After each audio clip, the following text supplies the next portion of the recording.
Hi, this is Sweet June. How's everybody doing today? Just woke up not long ago. Worked last night. So just woke up not too long ago. Uh, hopefully I got my beauty rest. Don't look too bad. You guys, I use the camera as a mirror sometimes.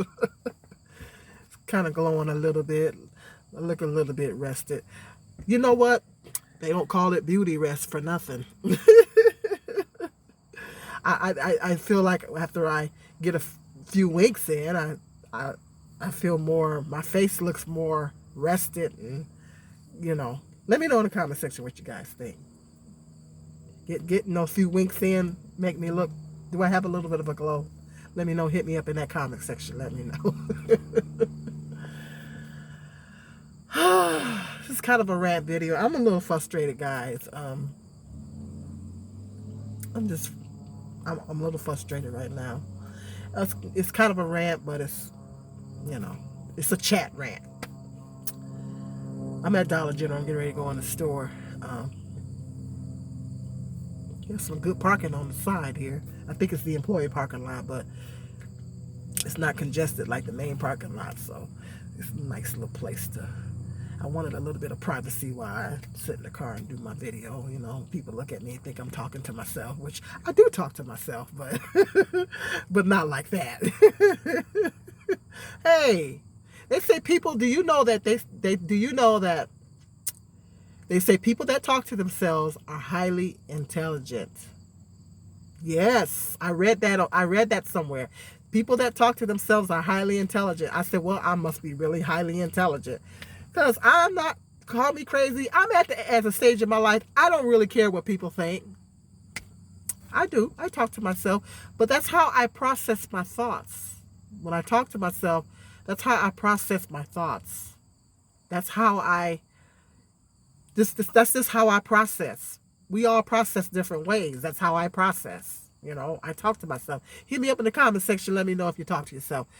But I say when people say, "Oh, you talk to yourself," I say if I start arguing with myself, give me some help. I got a problem. If you start arguing with yourself, well, you got a problem because you should always be able to agree with yourself. When you start disagreeing with yourself and start arguing with yourself, well, okay, well, you might have some mental health issues there. But but you know what's normal? Most psychologists say what's normal. Most psychologists will tell you they don't believe in the word normal. Well, who's normal?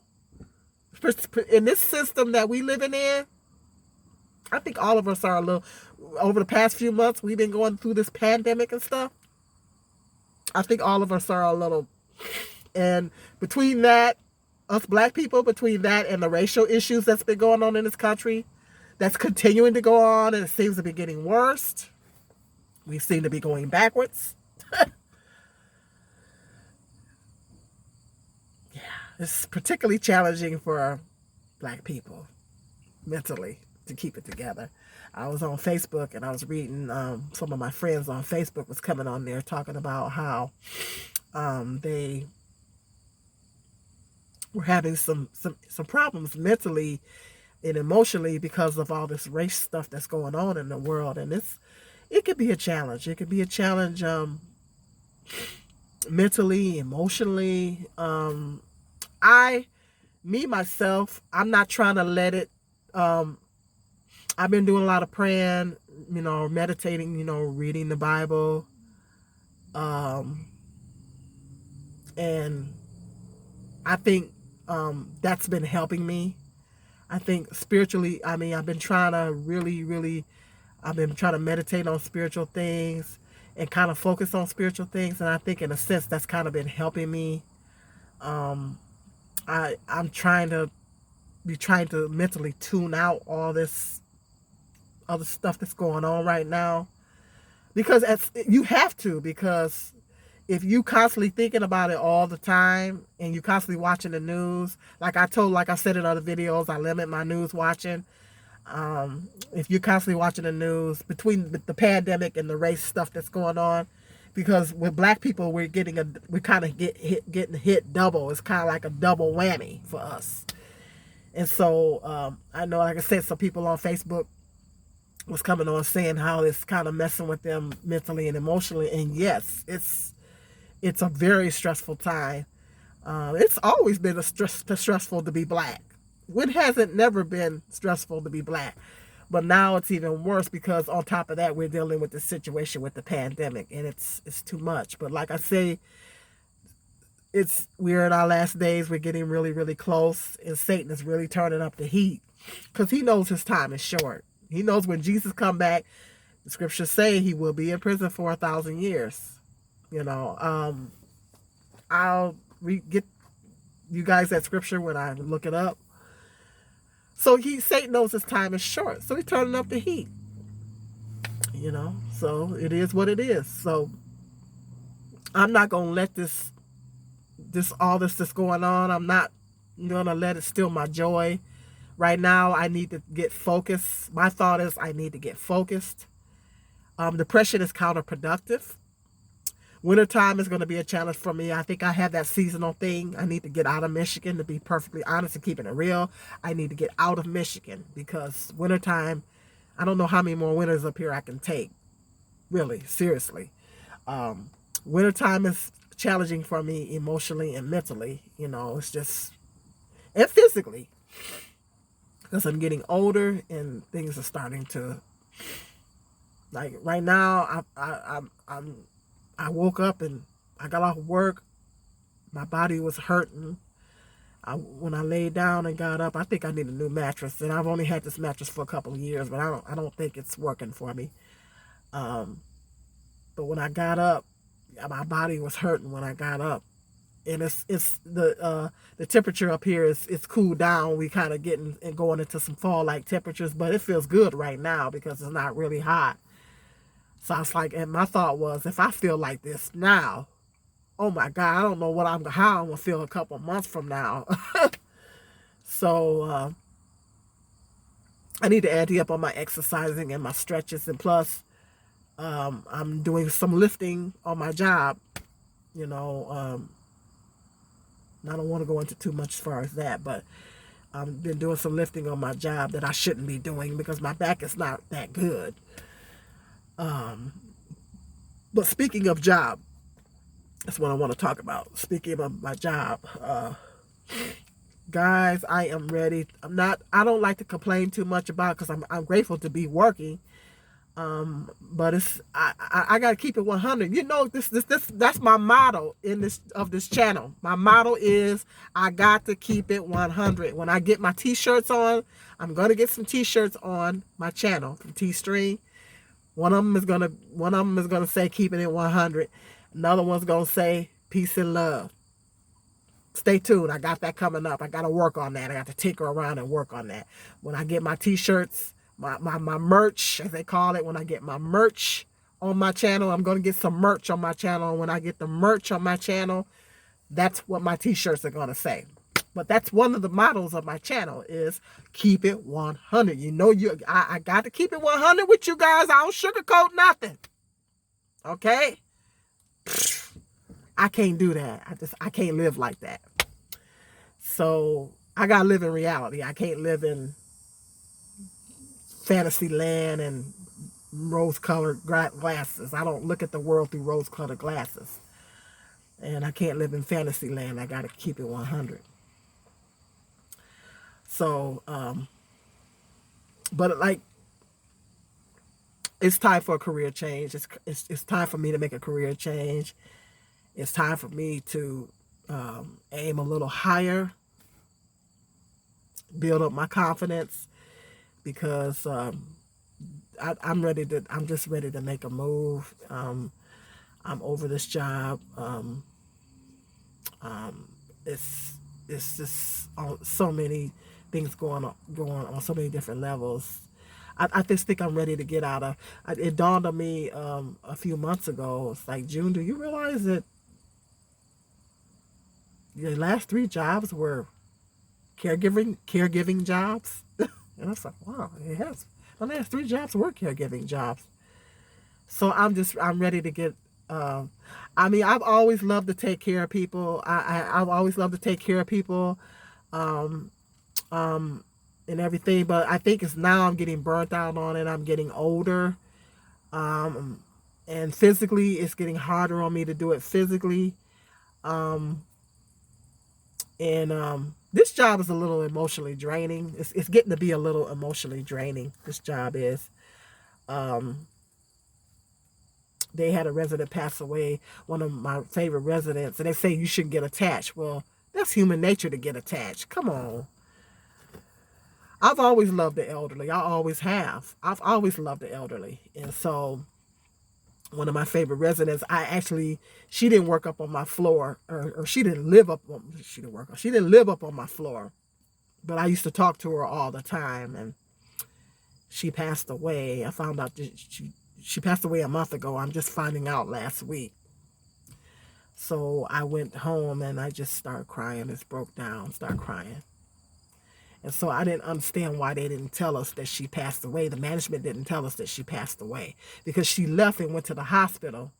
When she left and went to the hospital, um, she obviously didn't come back. She didn't come back. And I'm like, okay, she didn't come back. And I don't know, what happened. I didn't know what happened because she didn't live up on my floor.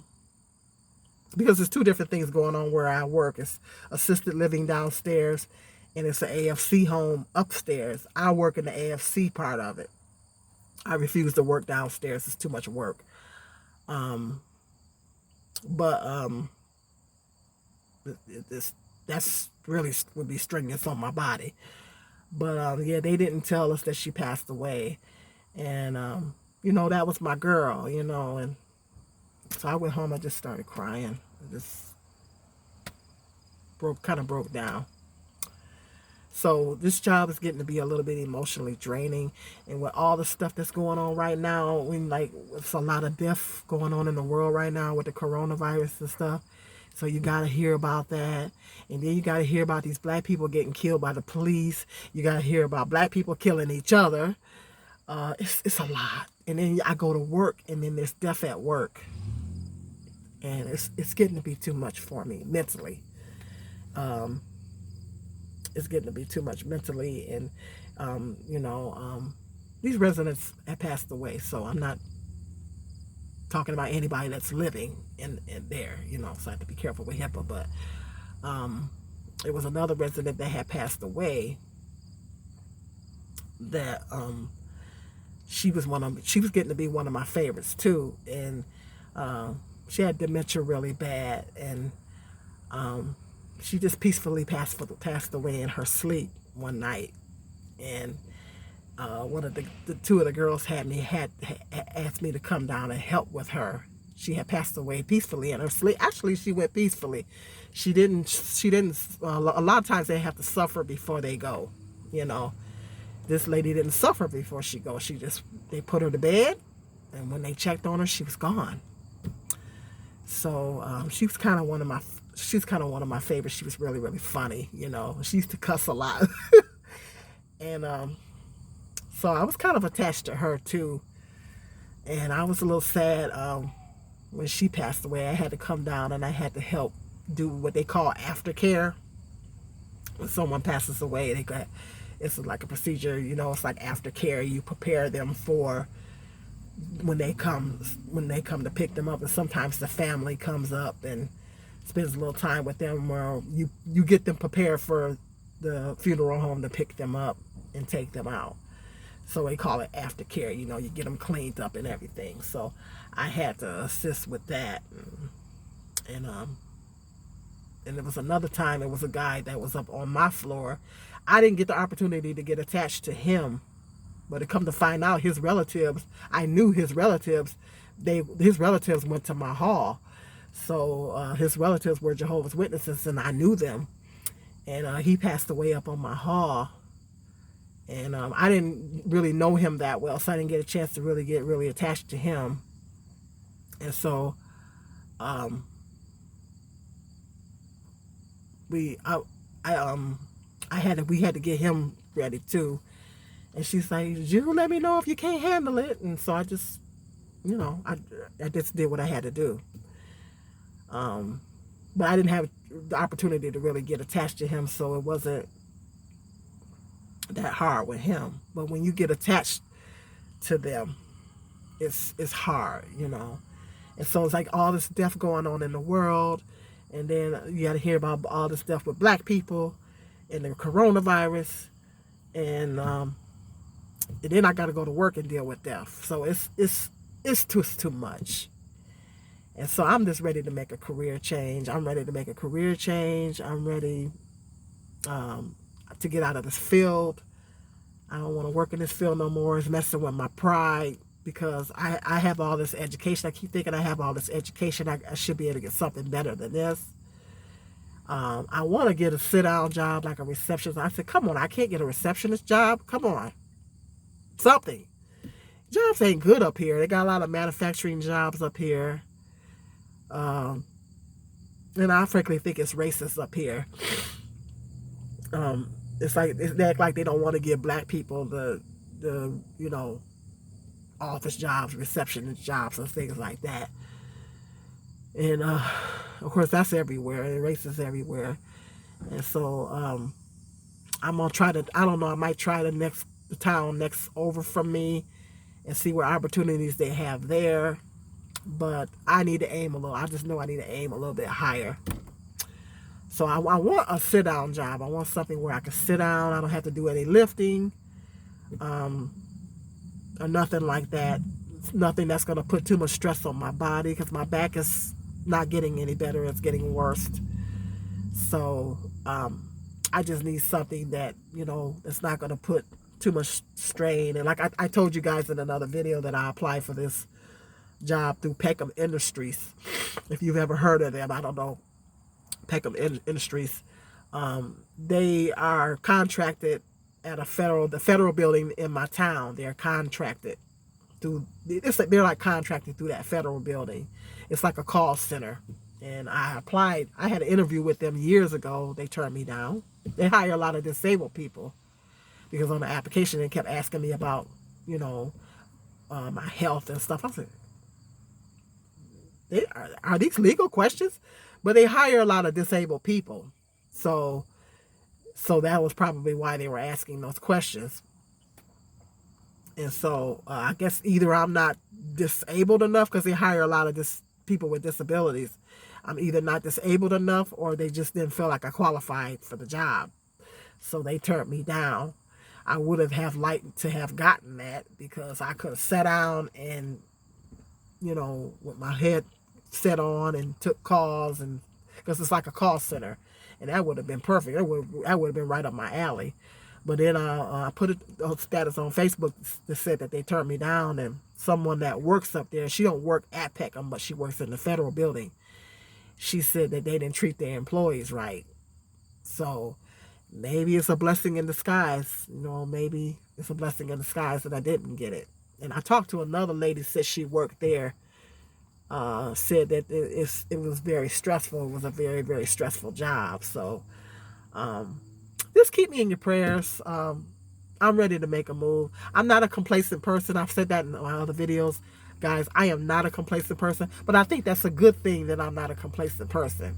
I think it's a good thing that I'm not a complacent person because that means that I'm not going to settle. I'm not one of these people that. And sometimes I think, well, maybe I should have got some job and stayed on it for the last 25, 30 years. I maybe when I had a good pension or something coming in. I don't know. But if it was with the government or something like that, yeah, I probably would have, because that's not a job you just walk away from. But, I'm not a complacent person. I just not complacent. And I think it's good that I'm not that way because that means that I'm not going to just settle. Some people get in jobs and they just settle, especially they get to be a particular age. They think, oh, well, it's too late for me to make a change now. I don't prescribe to that. I don't believe in too late. I don't believe in that. It's too late after you're dead. When you're dead, okay, it's too late. But I don't believe in too late. It's never too late. And I was just reading an article the other day. It said, I was, sometimes I just like to Google stuff. and then questions. You know how you Google one thing and all these other questions pop up and you click on it and you read what it says. And it said, one of them said, is it too late to make a career change after 50? And then I Googled it. I looked at the answer and it said, no, it's not too late. So it's never too late to make a career change. Never too late. So I'm going to try to go back to school. I have this job to thank. I actually thank this job. There's a reason for everything, because this job has actually motivated me to try to go back to school. If you look at a couple of years ago, I did a video where I said I lost my motivation. Well, I think I've gotten it back. So I'm going to try to see whatever I can do to get back in school so I can try to finish my schooling. So I'm only 3 classes away from my bachelor's degree. So I'm really gonna pray and see if I can get that, because that's gonna look good on my resume. It's gonna look really good on my resume. And so time to make a move, time to bust up, time to make another move, another career change. I'm just don't want to be a caregiver anymore. I just don't want to do it no more. I'm gonna leave that to the young ladies and let the young ladies do that. Yeah, I'll let the young ladies do that. I'm getting to be a little bit too old. I'm getting to be old myself. I'm getting older myself, so it's getting a little bit more challenging for me physically, and it's getting to be emotionally draining. And it's some other issues that I'm having with this particular employee as well, but I digress. So hit me up in the comment section. Let me know what you think. It was kind of a chat rant video. Here, check my cooking channel or my cooking channel. My cooking video, I did a couple cooking videos yesterday where I was fixing my neck bones. Go back and check those videos out. I haven't got a lot of hits on them. Check them out. So I'm gonna get ready to go in this store and pick up a few things and head back home.